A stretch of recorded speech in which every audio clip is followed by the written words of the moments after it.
Okay, good afternoon, ladies and gentlemen. Welcome to our online webinar, Business Regulatory Compliance Guide for 2024. I'm your virtual moderator, Sherwin Urbano. I'm delighted to be with you today as we delve into the crucial aspects of corporate compliance. Without further ado, let's jump in. Before we start, let's tackle our house rules. Okay, so please change your Zoom name to name plus the name of your company by clicking the participants icon and hovering your cursor hand over your name and choose the rename option. Be respectful and an active listener so that we always stay on topic. Keep yourself muted unless speak or engaging in conversation to reduce background noises. Use emojis and the chat feature to react, ask questions, or make comments. All questions will be answered during the Q&A portion.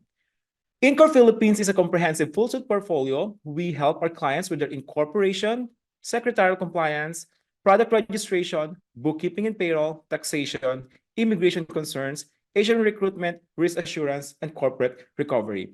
We have 8 offices in Southeast Asia and Australia, namely Singapore, Indonesia, and of course, Philippines, Malaysia, Hong Kong, Vietnam, India, and Australia. We also have here InCorp Talent Solutions. It is a full-service recruitment firm that provides practical solutions to their clients regarding the complex and unique requirements, as well as the other human resources-related matters. Our event outline for today, we will be tackling corporate compliance, tax compliance, HR compliance, immigration compliance, recruitment, and head hunting. Okay. So our first stop on this compliance journey is corporate compliance. We'll be exploring the intricacies of SEC annual compliance and the essential process of business permit renewal. To guide us through these topics, we have our expert in corporate affairs. We have Attorney Esther Perez. She's currently our legal compliance director in InCorp. Her area of expertise includes legal compliance needs for business registration, product registration, corporate housekeeping, due diligence, and other related concerns. Her practice areas are incorporation, corporate compliance, business advisory. She graduated her bachelor's degree at Ateneo de Manila University and finished her law school at Far Eastern University Institute of Law and De La Salle University College of Business with Juris Doctor, Master in Business Administration. Attorney Esther also a member of IBP since 2022. So I'm gonna leave the floor to Attorney Esther. Okay, thank you, Sherwin, for the kind introduction, and good afternoon, everyone.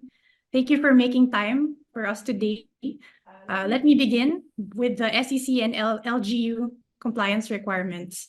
So, registering a business is only the first part of doing business in the Philippines. Once a company has been registered, there are compliance requirements to maintain a legitimate business in the Philippines. So for today, I will be discussing the usual requirements of the SEC, which is the Securities and Exchange Commission, and the LGU, which is like the local government unit in the Philippines. So let's start with the SEC. So the SEC is the regulatory agency tasked with registering and supervising companies in the Philippines, corporations, associations, partnerships, or those legal entities that are within the jurisdiction of the SEC. So these are the usual reportorial requirements of the SEC.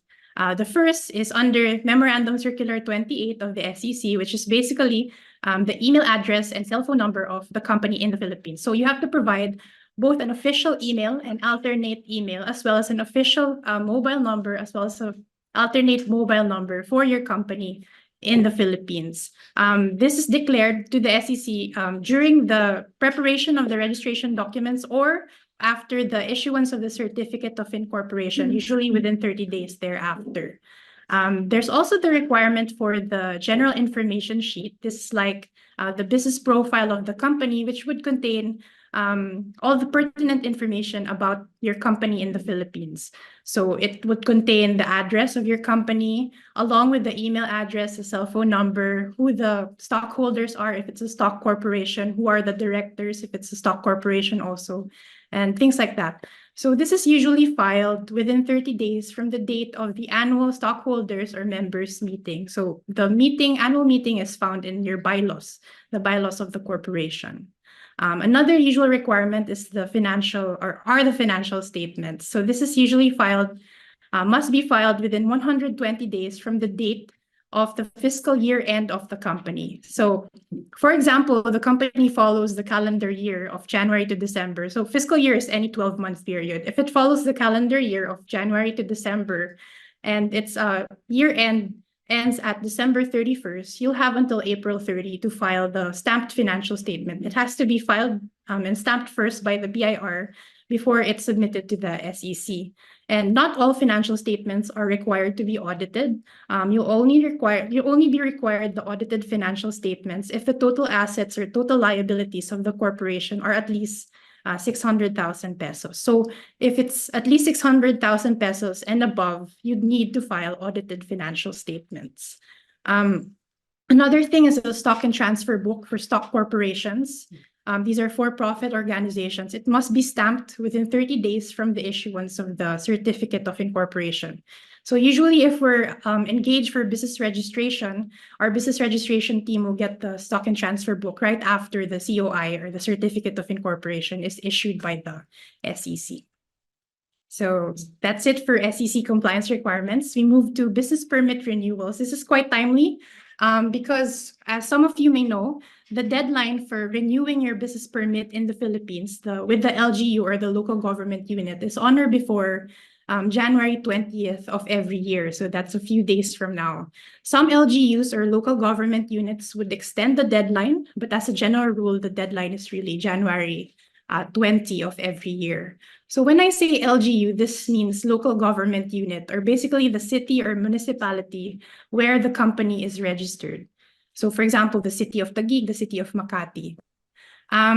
The requirements for renewal for your business permit would depend on the LGU, but these are the usual requirements mandated by each LGU. So I listed them here. One is the previous year's value-added tax or percentage tax filings or declarations. Another would be the financial statements from the previous year, business documents, permit documents from the previous year. If you already renewed from the last year, the same set of documents will be required: your mayor's permit, the barangay clearance, the sanitary certificate, the occupancy and zoning certificate as well. And then if the premises of the company is leased, you'll also need a notarized lease agreement. Another would be the comprehensive general insurance policy. So best to check with your LGU if they have a required accredited insurance provider, because some of them do. Another thing is the business permit fee. This is calculated usually on a fixed amount based on the gross sales or receipts from the previous year, or a percentage thereof. Another thing would be the annual registration fee. Recently, the BIR did issue an advisory last January 8th regarding the exemption from this. So moving forward, there's no more need to pay the annual registration fee on or before January 31 moving forward. But again, this is still an advisory. So it's also best to check with your RDO if they will still require the annual registration fee, because we're still waiting for the revenue regulation and the memorandum circular. If you need assistance with updating your certificate of registration, especially if it still includes the submission of the ARF or the annual registration fee, we can assist with that. Thank you. I think that's it from my end. I give the floor back to our moderator. Thank you so much. If you have questions, let me know. Thank you, Attorney Esther, for that very insightful compliance. I think all the corporation has to consider that they really need to do their annual compliance and their business permit renewal this year. Moving forward to the next speaker, we will talk about taxes. So our next speaker is Ms. Ramyline Depalubos. She's Associate Director for Financial and Tax Compliance here in InCorp Philippines. She has a robust blend of expertise in Philippine tax compliance, comprehensive general bookkeeping, auditing, and business process optimization across diverse industries. Her practice area is Philippine tax compliance, comprehensive general bookkeeping. She graduated at the Central Philippine University with accountancy course and a CPA since 2012. So Anne, take the lead. Thank you, Sher, for that very wonderful introduction. So again, good afternoon, everyone. So this afternoon, I'll be sharing with you a list of BIR deadlines, and hopefully this will alleviate some of the headaches that we're encountering during the tax season here in the Philippines. So to start off, here is a reminder for the annual registration of our books of accounts. So here in the Philippines, we have 3 modes of maintaining our books of accounts. So we have the manual. So when we say manual, it's the columnar ledger that you can buy from the bookstore, so you update it manually. Second, we have the loose leaf books of accounts, and the third is the computerized accounting system. So for the manual books of accounts, it does not need to be registered annually. So it is just mandated or required to be registered if the taxpayer will already consume the pages of the columnar ledger. However, for those taxpayers who are using the loose leaf books of accounts, you are mandated or required to renew your books of accounts for calendar year ending taxpayers. You must register it on or before January 15. For fiscal year ending clients, it is within 15 days from the close of your fiscal year end. So for 2023, for calendar year ending December 31, 2023, the deadline was last Monday. So I hope everyone was able to register their books of accounts. And also please take note of RMC number 3-2023 issued last year. So this provides guidelines for the online registration of your bound loose leaf books of accounts. So this means that taxpayers can already register their books of accounts using the BIR ORUS. So no need to bring your hardbound books to the BIR. So you just have to process registration online, and you may be able to generate a QR code. So this QR code must be pasted on the first page of your hardbound books. The same applies for the taxpayers under the CAS books of accounts. So registration can also be done via BIR ORUS. However, please take note that the submission of the electronic copies of your books of accounts is still required. So you have to submit this through a USB flash drive to the BIR RDO where your business is registered, along with a transmittal, and the transmittal must contain the QR stamp generated from the BIR ORUS. Okay. For the annual information returns, we have here the BIR Form 1604C, or the annual information return of income taxes withheld on compensation. So the deadline is on or before January 31, 2024, as well as your BIR 1604F, or the annual information return of income payments subject to final withholding taxes. Again, the deadline is on or before January 31, 2024.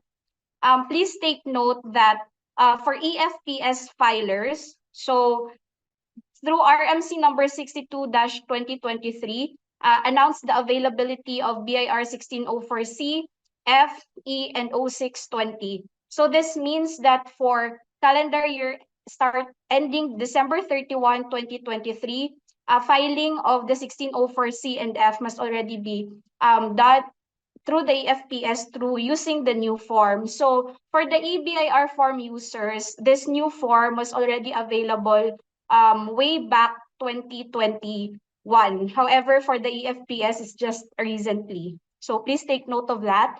And also BIR form 1604E, the deadline for the filing and for the filing is on or before March 1, 2024. And for other reportorial requirements, so for our taxpayers who are in the industry of retailer, manufacturing, real estate, and construction, you are mandated to submit inventory list for the year end December 31, 2023 on or before January 30, 2024. So for fiscal year companies, the deadline is within 30 days from the close of the fiscal year. For the submission of contract of lease, so this one is the commonly known as the lessee information or the tenant's profile. So these are for lessors who are leasing their properties for commercial activities. So please take note that you must submit the lessee information on or before January 31, 2024. And filing of the request for confirmation. So the deadline is on or before April 30, 2024. So this request for confirmation shall be filed by withholding agent for all income derived by non-resident foreign from Philippines, which may be entitled to relief from double taxation.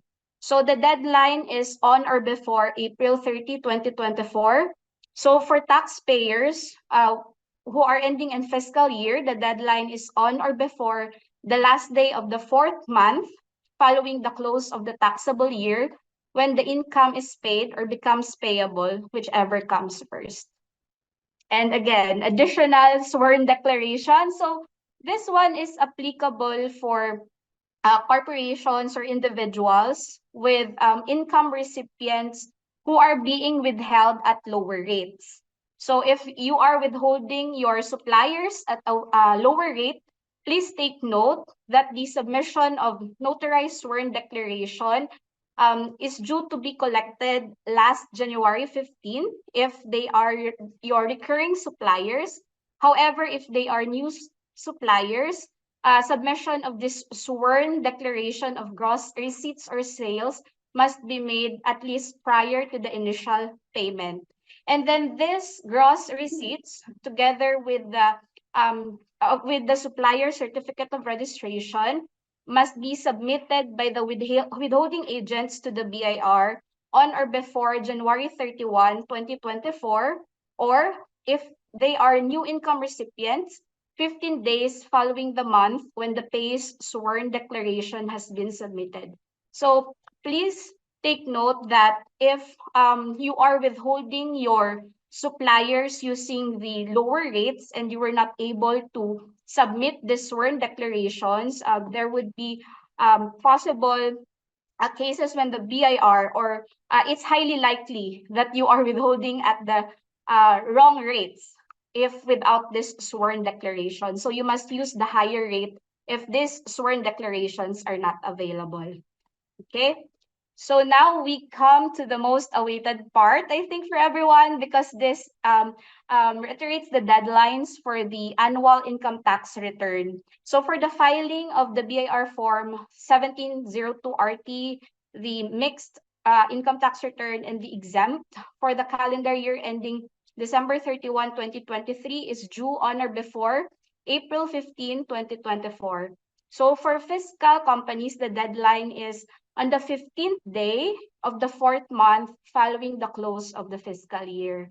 And for the submission of the required attachments to the filed ITR, the deadline is April 30, 2024 for EBIR and EFTS. So I know most of our participants here, if not at all, so you are using either EBIR or EFTS. So the deadline of the attachments is April 30, 2024, or for fiscal companies, the deadline is within 15 days from the statutory due date or date of filing or payment of the ITR, whichever comes later.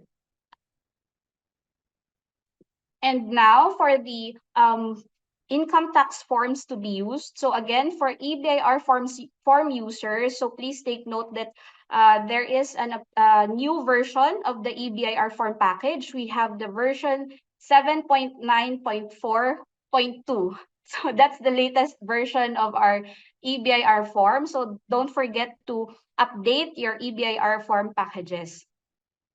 And for the payment, if you are a EBIR form user, payment can either be done through over-the-counter or online payment channels. So for EFTS filers, for the Form 1702RT, so that's for the regular tax return, filing and payment can be done via the EFTS. However, as of today, there is no announcement yet for the availability of the updated 1702MX and 1702EX in the EFTS. So we don't know if the BIR would be issuing a last-minute memorandum with regards to the availability. But as of today, if you're going to file for the 1702MX and 1702EX, you may file using the latest EBIR form version, and payment will be done through 0605 using the EFTS platform. And now we go to the attachments with the annual annual income tax return. So first off, we have the filing reference number if you are an EFPS filer, or the transaction return receipt confirmation, or commonly known as the TRRC for EBIR filers. And also don't forget to attach the proof of payments if there is any tax due, copies of the 2307 or the creditable tax certificate, a copy of the validation report for electronically submitted SOUT, a copy of the amended return and proof of payment should there be any amendment made, and certificate of income payment not subjected to withholding tax, a copy of the tax debit memo if applicable, a proof of your prior year's tax credit, a proof of foreign tax credit if applicable, a proof of other tax payments or credit made to the BIR, and if the company is entitled to tax incentives or are registered under the PEZA or BOI, so also attach a copy of your certificate of entitlement of tax incentives, as well as the audited financial statements of the company. So earlier, Attorney Esther discussed about the who are required to prepare an audited financial statements. So as mentioned earlier, for the SEC, the requirement is for stock corporations, total assets or liabilities of 600,000 and above. For the BIR, the requirement is if the company's gross annual sales or earnings is exceeding 3 million pesos. However, please take note that even if the company did not exceed the 3 million pesos gross sales or receipts, it was mentioned that the SEC will only accept BIR received financial statements. So if you still breach the 600,000 pesos total assets and liabilities, you should attach unaudited financial statements to your income tax return. So you are also required to attach statement of management's responsibility for the ITR, and if applicable, the BIR form number 1709. So I think everyone here is familiar with this one. This is an information return on transactions with related party. So maybe I can just reiterate who are required to prepare this BIR form number 1709.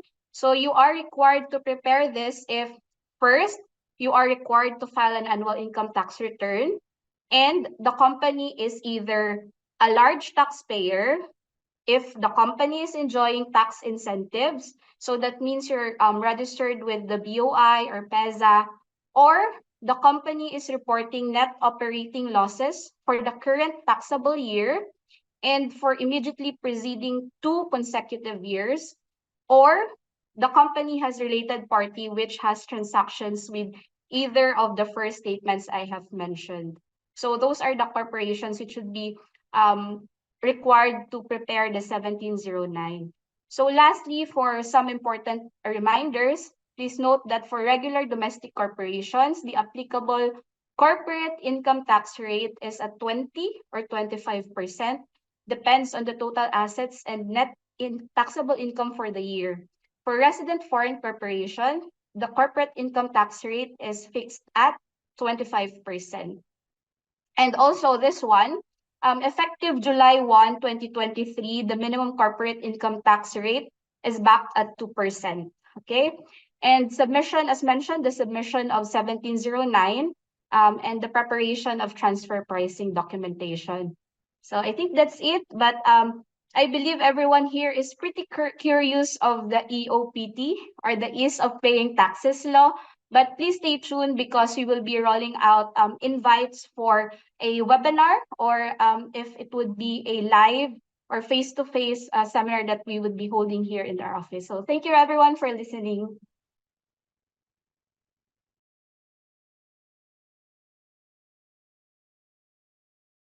Okay, thank you, Anne, for that very insightful tax-related concerns. By the way, we actually have a very detailed tax calendar and tax deadline that will be available on our website. So it's free for download. So we could also send an announcement once it's already uploaded on our system. Okay, so moving forward, let's tackle about HR compliance. human resources is a backbone of any organization, and ensuring HR compliance is paramount. Today, we'll explore employee tax annualization, very timely right now, and DOLE compliance. Our HR expert, Ms. Mary Jean Luarez, she's currently the HR consulting and payroll manager here in InCorp Philippines. She has an in-depth experience and knowledge in payroll processes and policies and dealing with different government bodies to ensure her clients' compliance. Her practice areas are compensation taxes and labor compliance. She graduated at the Rizal Technological University with BS Psychology course and a certified payroll professional since 2015. So, John, take the lead. Thank you everyone for joining us on this webinar this afternoon. So I'll be discussing briefly some of the HR and payroll related compliance that we need to take as a guide. So we'll be discussing the updates on the contribution rates, of course, applicable for the year 2024. Also, we'll be discussing briefly all requirements related to the tax annualization, and lastly, some of the dollar requirements related to payroll compliance.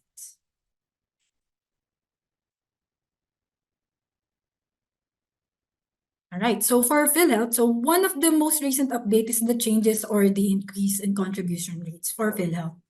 So last year, the increase of 4.5% was suspended in consideration of the effect of the pandemic in the economy. So therefore, the contribution rates were retained to 4% in 2023. So however, this year, effective January, the implementation of the hike continues. So effective January 2024, the contribution rate for PhilHealth would be at 5% per month. And the ceiling amount for the basis is increased to 100,000.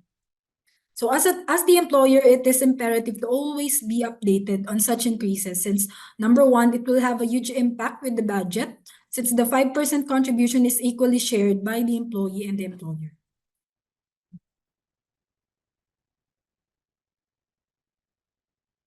So next is the HDMF increase. So for HDMF, just recently, last Monday, the HDMF already released a circular pertaining to the increase of the contribution rates as well. So currently, the amount of mandatory contributions per month is just 100 pesos.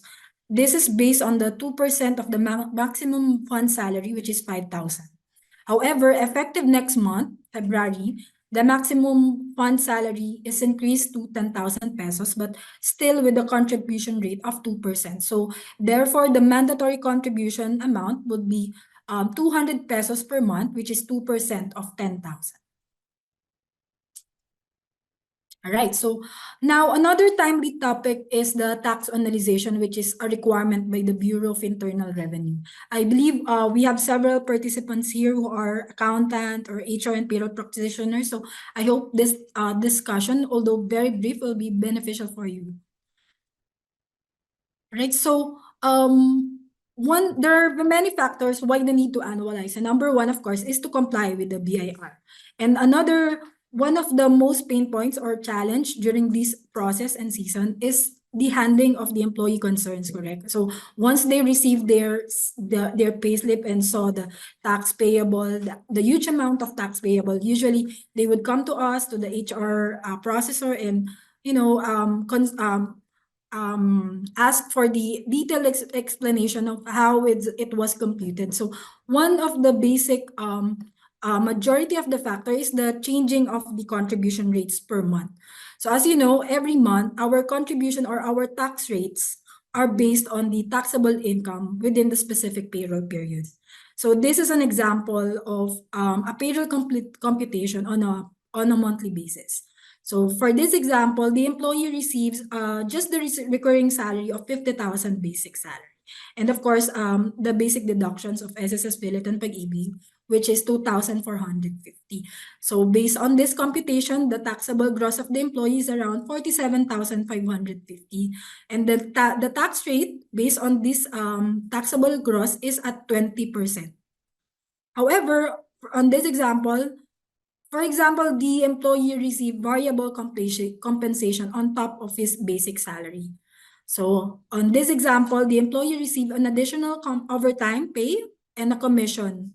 So computing the basic salary, the overtime, and of course the deductible non-taxable, which is the SSS Peloton Pag-ibig, the employee obtained a taxable gross of 605,000 for this specific period.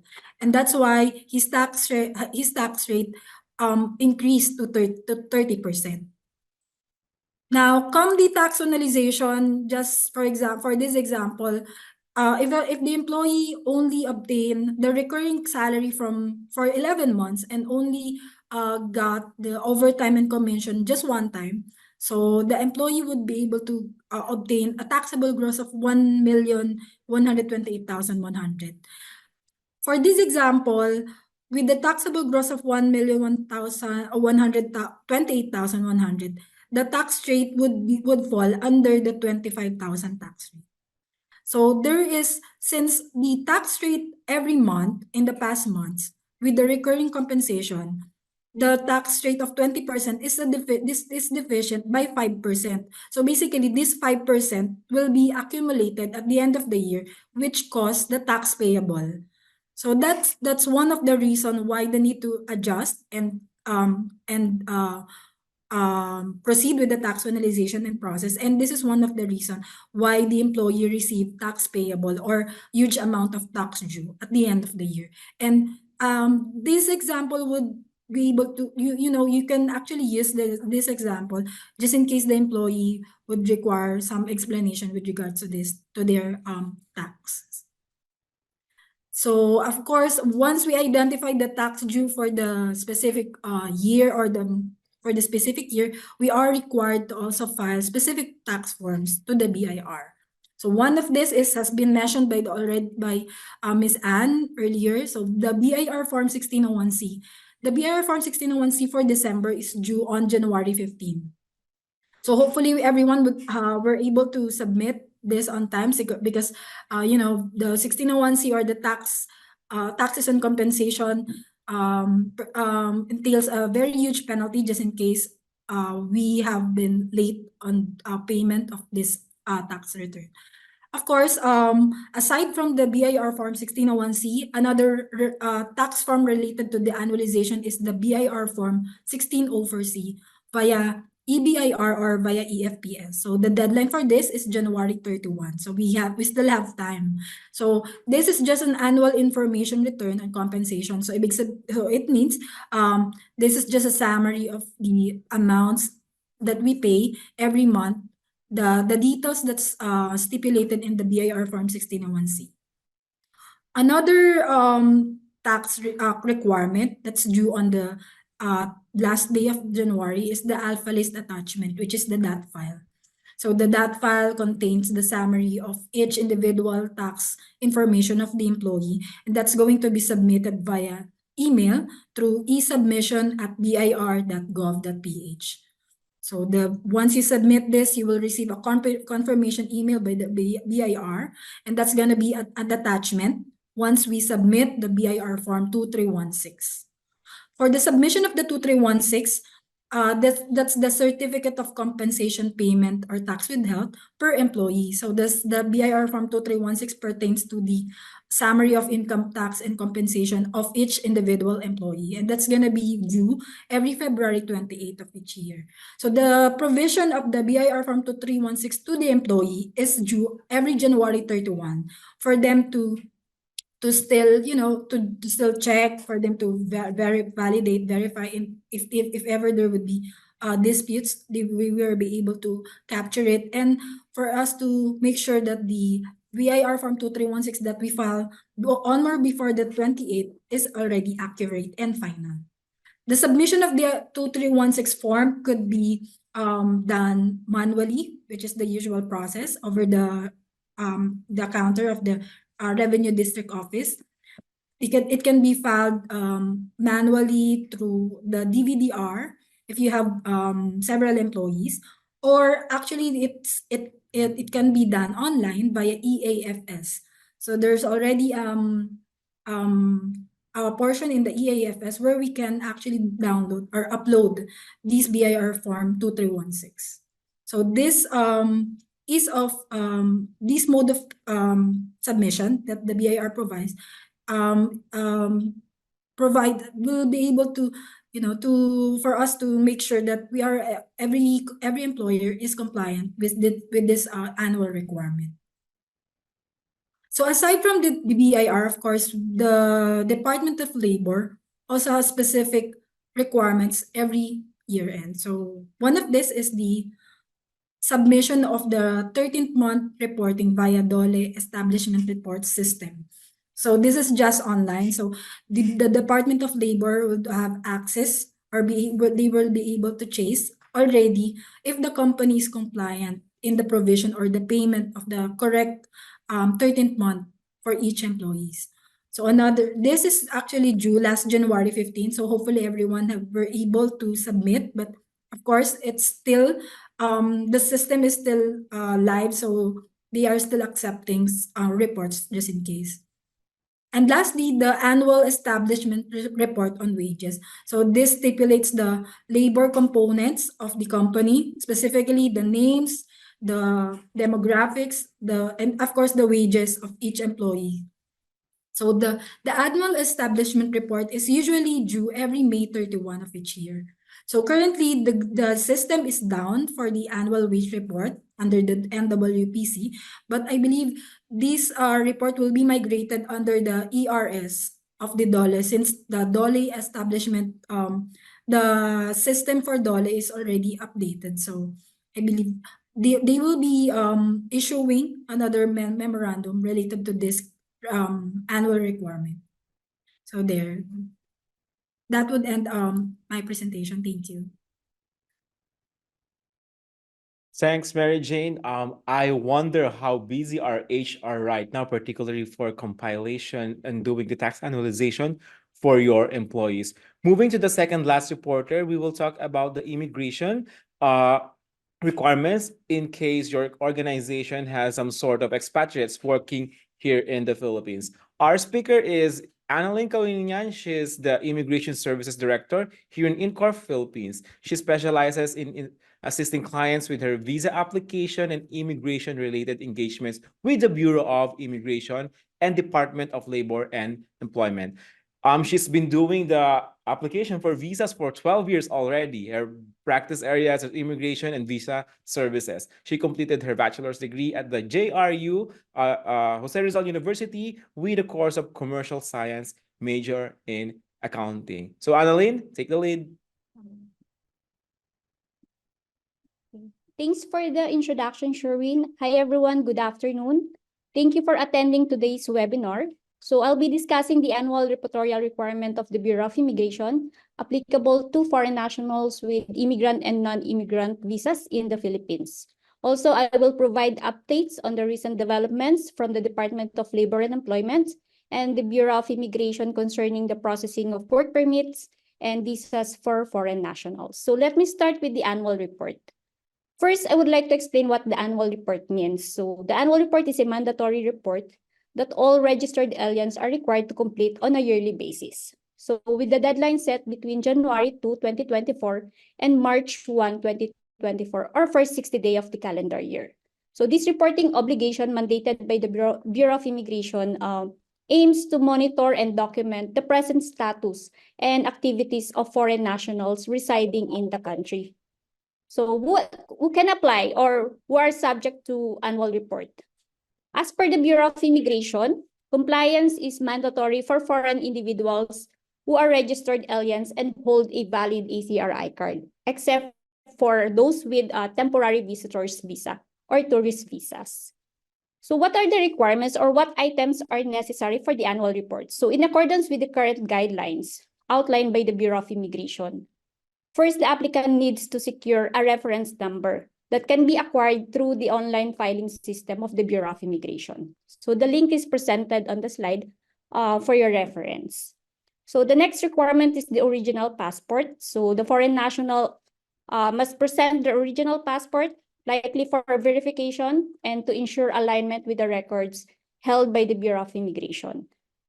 So the third requirement is the original ACRI card.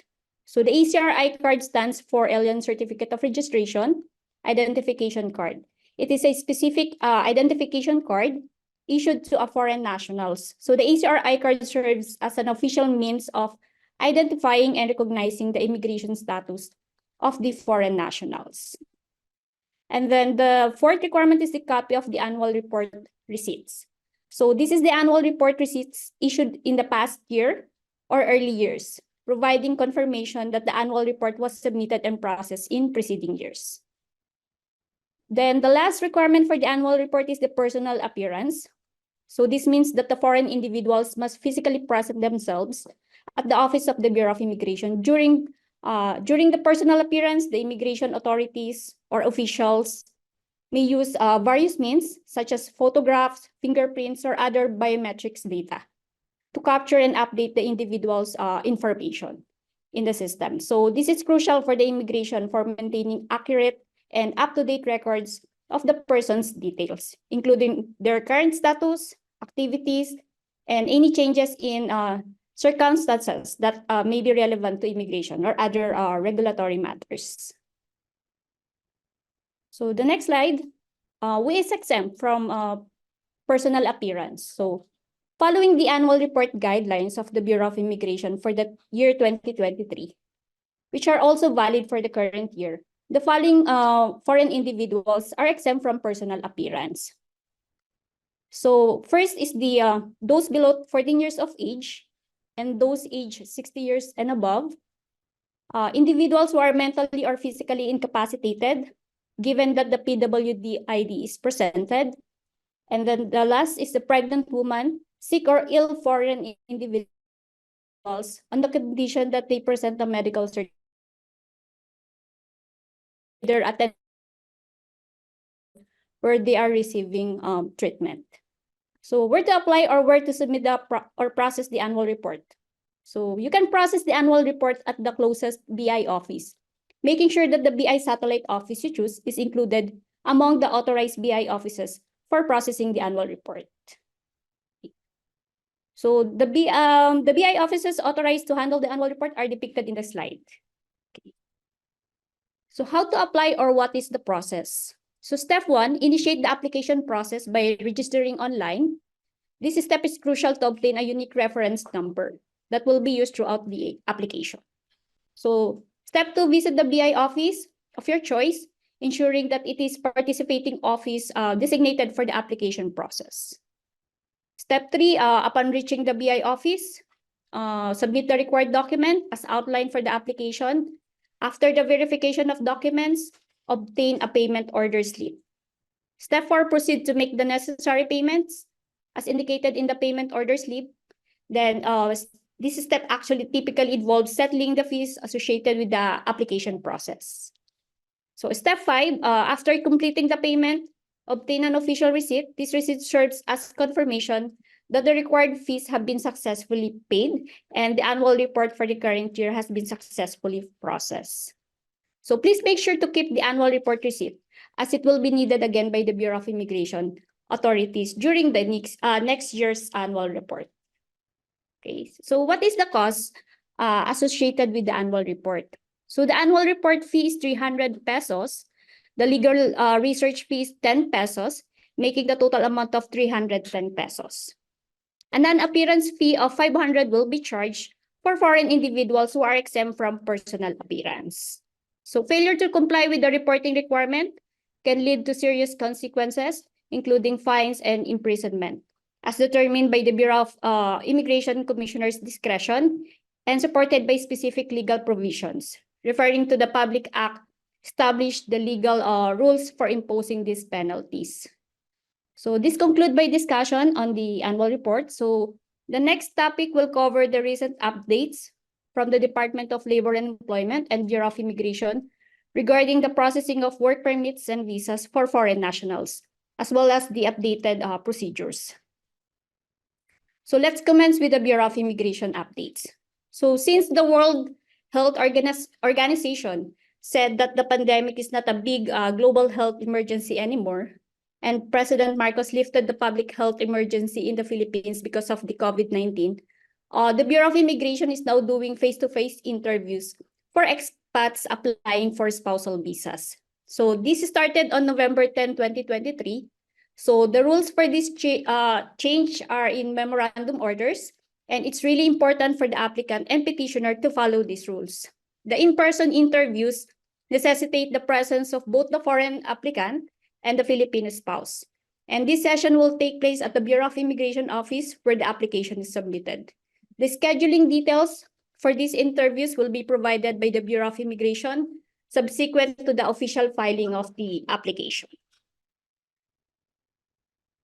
So the next update is that beginning on December 12, 2023, so the Bureau of Immigration has implemented a temporary suspension on the acceptance of the Niger work visa application, specifically from single proprietorship petitioners. So this measure is grounded in the guidelines detailed in Section 1 of BOC Resolution number 2023-002, officially released on December 29, 2023. So notably, the memorandum announcing the suspension did not provide any explicit reason or rationale for the temporary halt in processing these particular visa applications. So on December 31, the next update, the Bureau of Immigration announced that they have introduced a new arrival and departure stamp at Ninoy Aquino International Airport on December 29 and 30. So the changes aims to make entry and exit processes for travelers in and out of the country smoother while making things more secure. So the Bureau of Immigration is doing this to enhance security measures and prevent any unauthorized copying or misuse of official immigration stamps. So keeping the stamp designs up to date is crucial for the immigration to prevent fake activities, making sure that only the correct immigration procedures are followed and ensuring the process stays reliable. So the old and new departure stamps and arrival stamps are presented on the slide for your reference.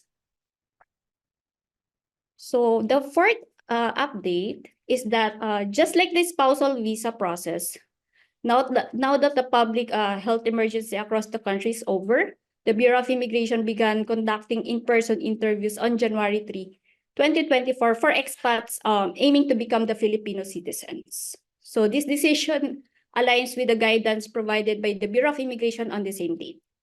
So the interview procedures, location, and scheduling process are similar to the spousal visa. Okay. Now turning to the updates from DOLE with regards to the AEP application. So starting January 2, 2024, there's a new rule when you apply for the alien employment permit. Now you have to give a notarized affidavit of undertaking. This paper says that the company will hand in an updated business or mayor's permit when it is ready and includes proof of processing, like the official receipts or certificate from the issuing authority. So remember, you only need this notarized affidavit of undertaking until February 29, 2024. So after that, all companies applying for AEP must provide a certified true copy of the 2024 business permit.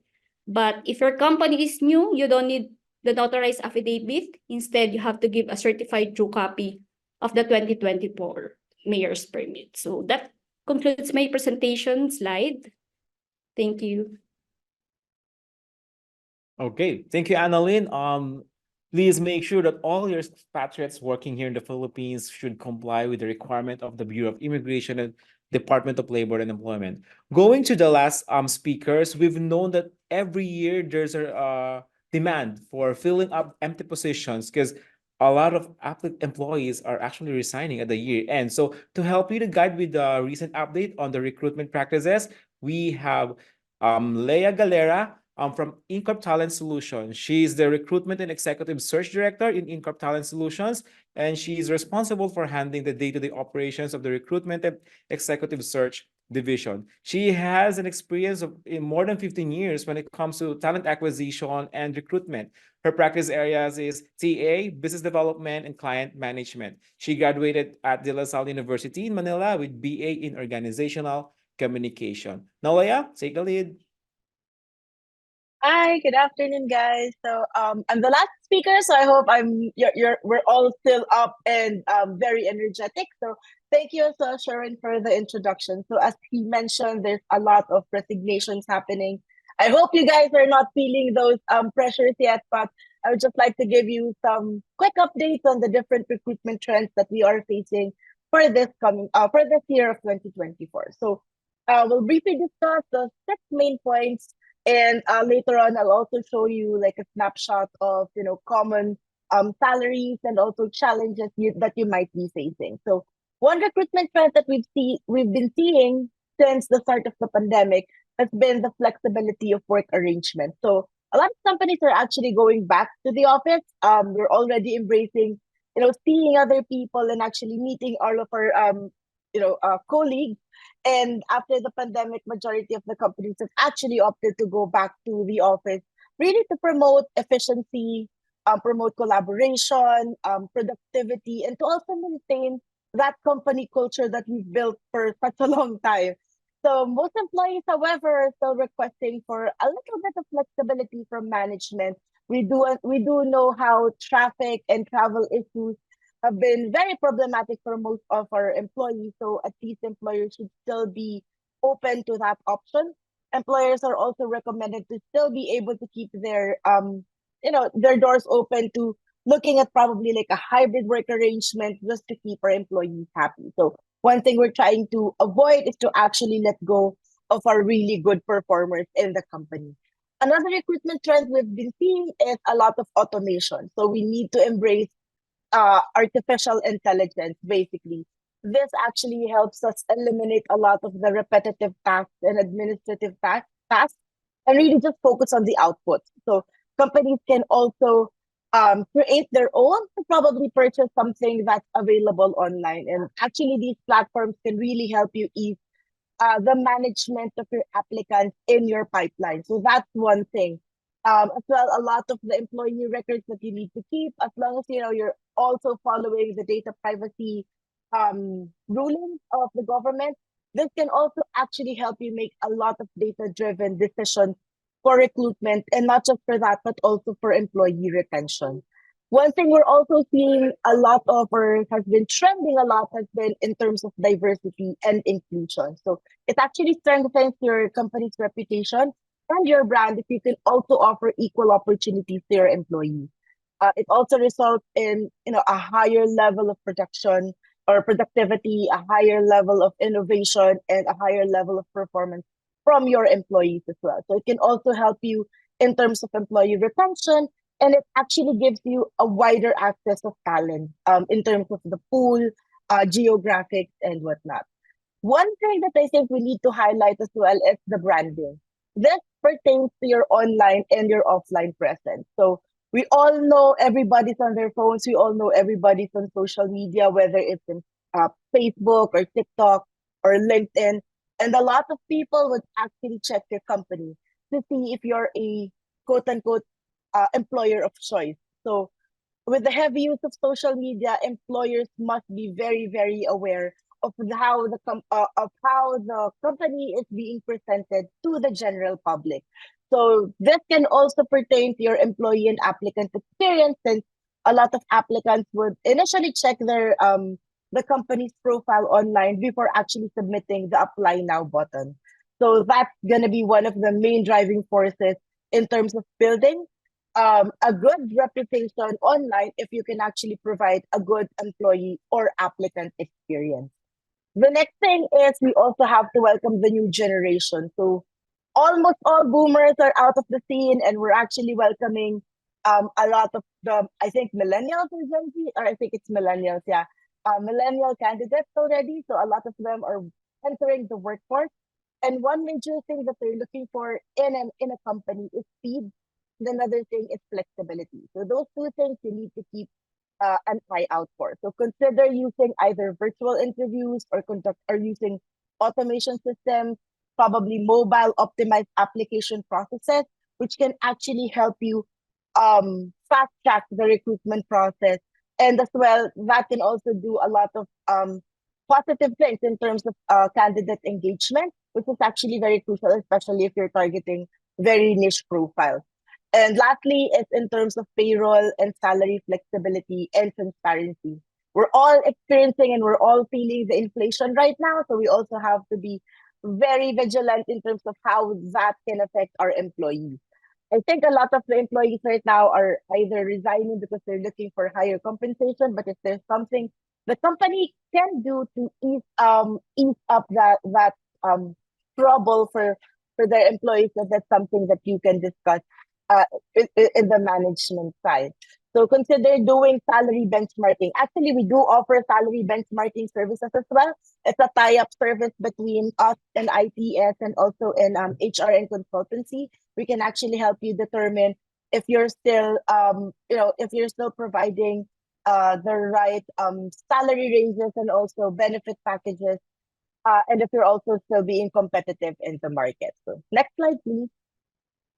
So as I mentioned, this is just a snapshot of the common salary ranges from rank and file to C-level positions with the most common positions available. We'll actually give you access to this or a copy of this if you're able to answer our feedback. I think we're going to be sharing a feedback form. So hopefully you answer that, so you'll be able to have access to all of these information here. But you can take a screenshot if you would like. And we're also actually able to provide assistance and advisory if you have any other questions with other positions not mentioned in this slide. Next slide, please. So what are the common challenges that we're actually facing in terms of recruitment? So first of all, I think everybody feels this, it's the candidate shortage.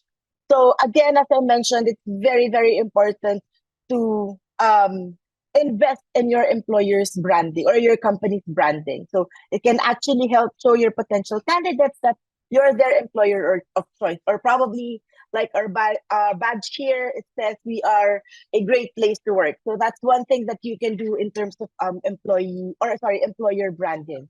It can also showcase different benefits with regard to your company culture, how fun it is to work in your company. What exactly can you as an employee or as an applicant get from joining our company? So candidate experience is very, very crucial and very, very important for you to be able to really get the cream of the crop.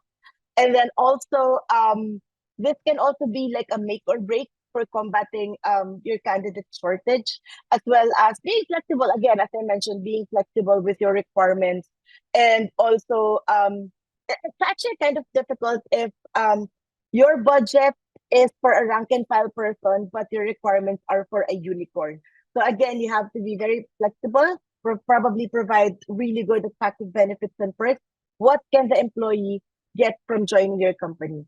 For ITS, one thing that we can help you with solutioning or probably assisting you with eliminating candidate shortage is we've actually been able to build our database since 2008 when we started. We have created a lot of connections, and we've also had a lot of clients that we were able to cater to, ranging from like almost all types of industries.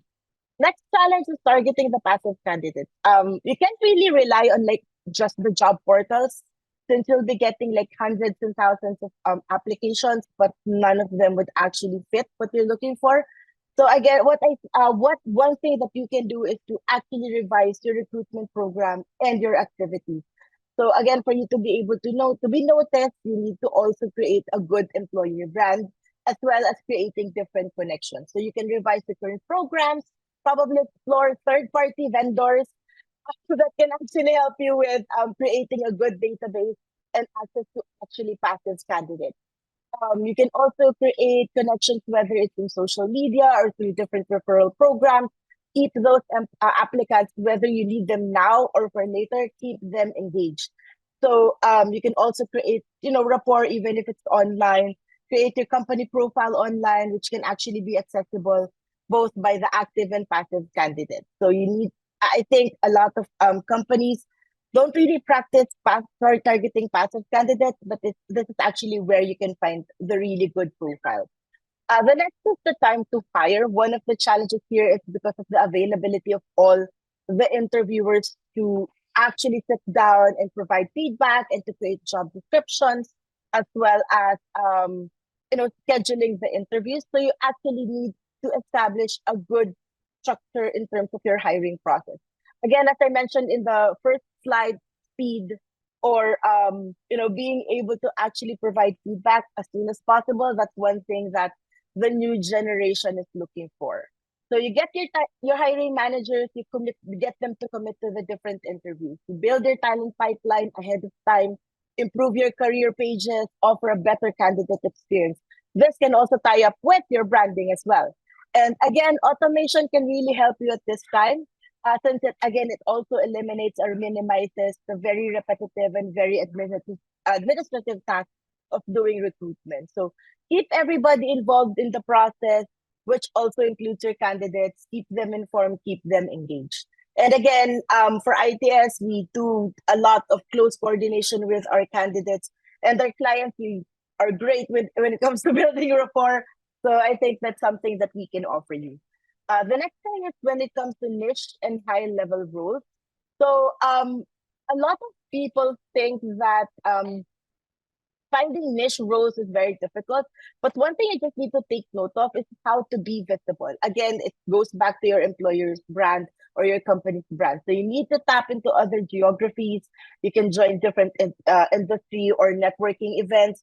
One thing that's important is you have to communicate your value proposition.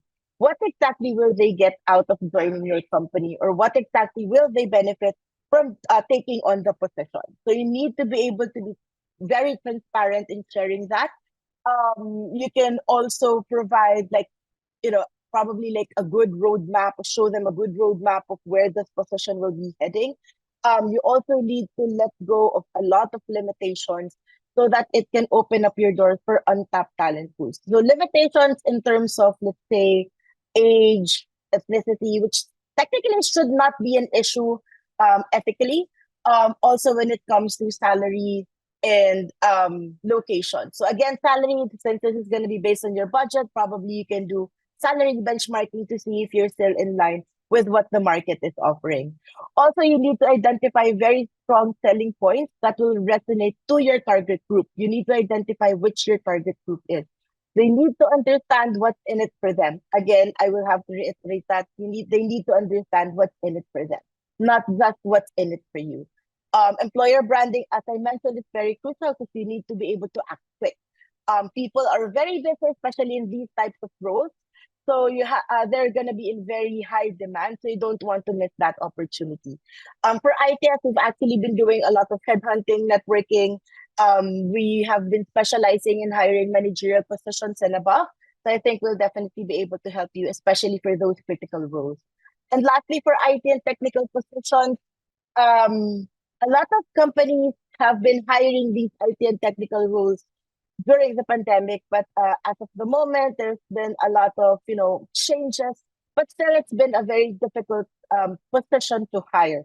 So actually, for this, you need to focus more on doing skills-based recruitment rather than just the traditional recruitment process. So here, skills comes first, not where they worked prior, what college they attended to. It's the skills.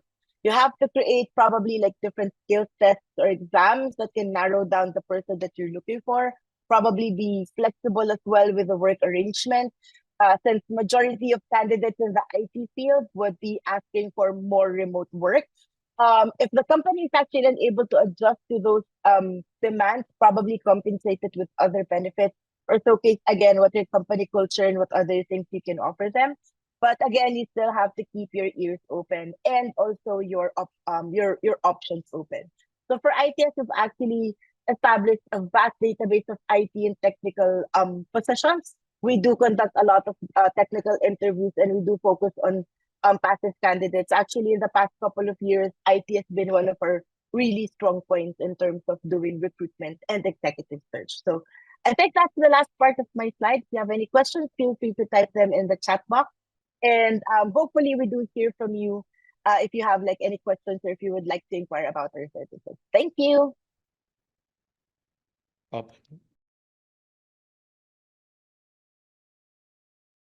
Okay, thank you, Lea. Now we were opening the question and answer portion. So if you have any questions, you could type in on our Q&A portion. So we actually have few questions here. Okay, so again, the chat box is disabled. You could only type in your questions at the Q&A portion. Okay, so we have our first question here. First question is from immigration-related concerns. Are there different requirements for different nationalities? Can we process the visa 9A or 9G anywhere? For example, work or business is located in Subic. Can we process it in Manila or Batangas? That's actually a good question. Can we process visa from 9A to 9G while applicant is in the Philippines? So Analyn will going to answer those questions.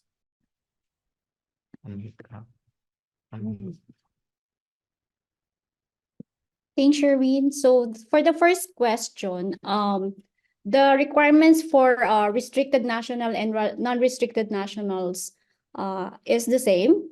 So the only difference is that their entry. So for restricted national, they have to first secure an entry visa before coming in here to the Philippines.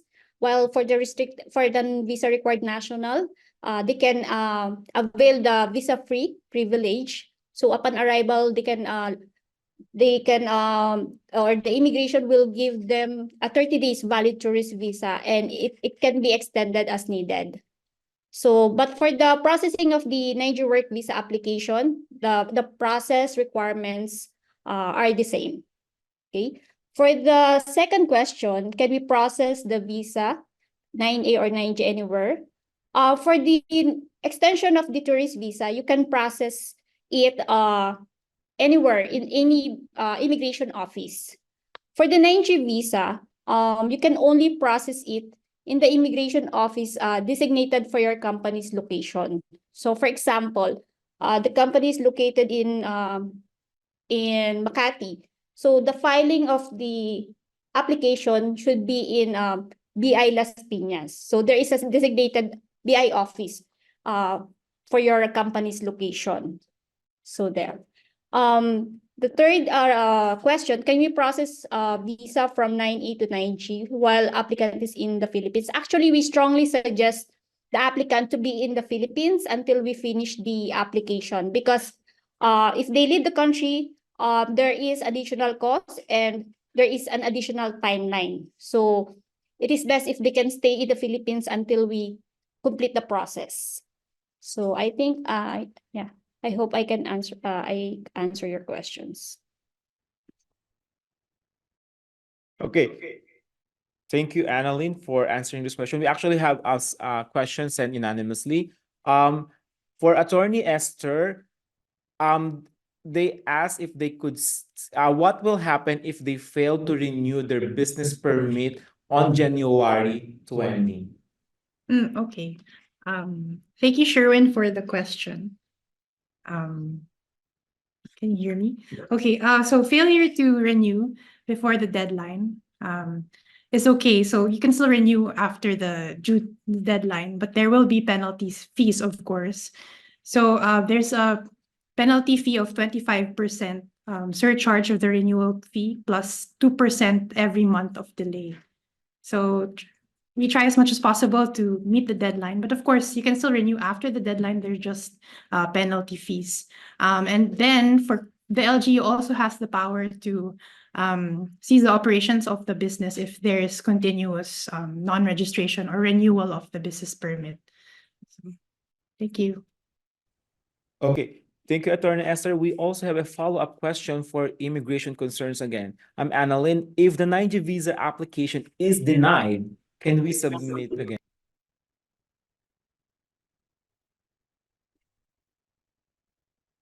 All right.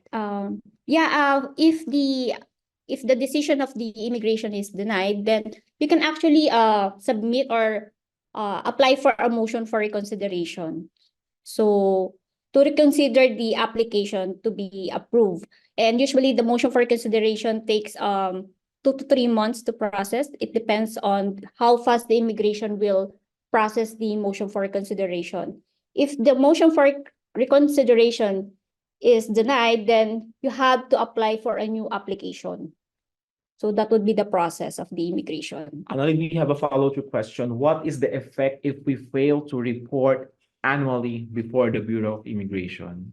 The immigration will impose a 200 pesos per month. Will impose penalty amounting to 200 pesos per month of delay.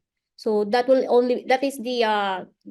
the only difference if they will not be able to report during the annual reportorial period.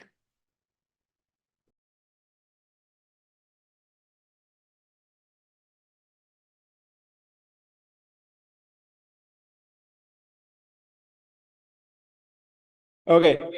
So we have an unanimous question about tax. I think, and they are really looking into the release of the IRR related to the VAT. And can you give Anne a little bit insight on what are the updates for that while waiting for the IRR?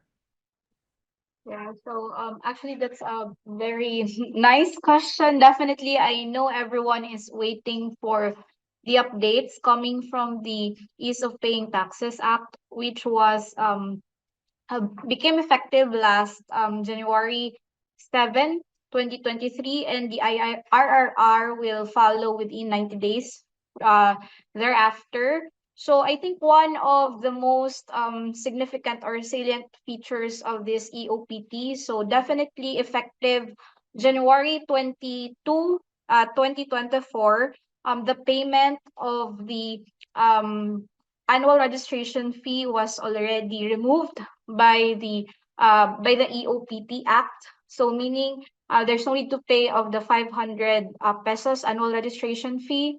The next significant salient feature of this EOPT is the basis on when to report for the value added tax.